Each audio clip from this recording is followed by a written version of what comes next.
లైఫ్లో ఏ మంచి పని చేసినా మనకు అది రివర్స్ అవుతుంది అనేది నేను బాగా నమ్ముతాను, మా నాన్న చెప్పినట్టు. సో 1 year బ్యాక్ ఒక అబ్బాయి మా చంద్రగిరి జూనియర్ కాలేజ్ చదివేవాడు.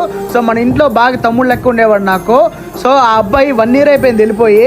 బట్ నా బర్త్డే గుర్తుపెట్టుకుని నా 29th నేను రాలేను, నాకు కొన్ని ప్రాబ్లమ్స్ ఉన్నాయని చెప్పి ముందుగానే 800 kilometers ట్రావెల్ చేసి వచ్చి నా కేక్ కట్ చేపించి ఈరోజు నన్ను చాలా హ్యాపీ చేశాడు. సో మా నాన్న అనేవాడు, మనం ఎప్పుడైనా మంచి చేస్తే అది ఎప్పటికైనా మనకు వస్తుందరా అని చెప్పి.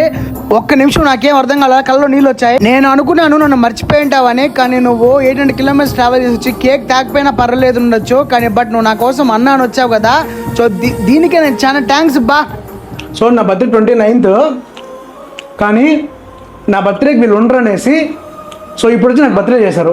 ఈరోజు డేట్ అరౌండ్ 21 అనుకుంటా. సో ఇంకా 8 days నా బర్త్డేకి, బట్ ఇప్పుడే బర్త్డే చేశారు నాకు. చాలా హ్యాపీగా ఉంది. మనం thank you Achari, thank you so much. This is a big happiness in my life. So నేను మాత్రం నిన్ను మర్చిపోను. బాయ్.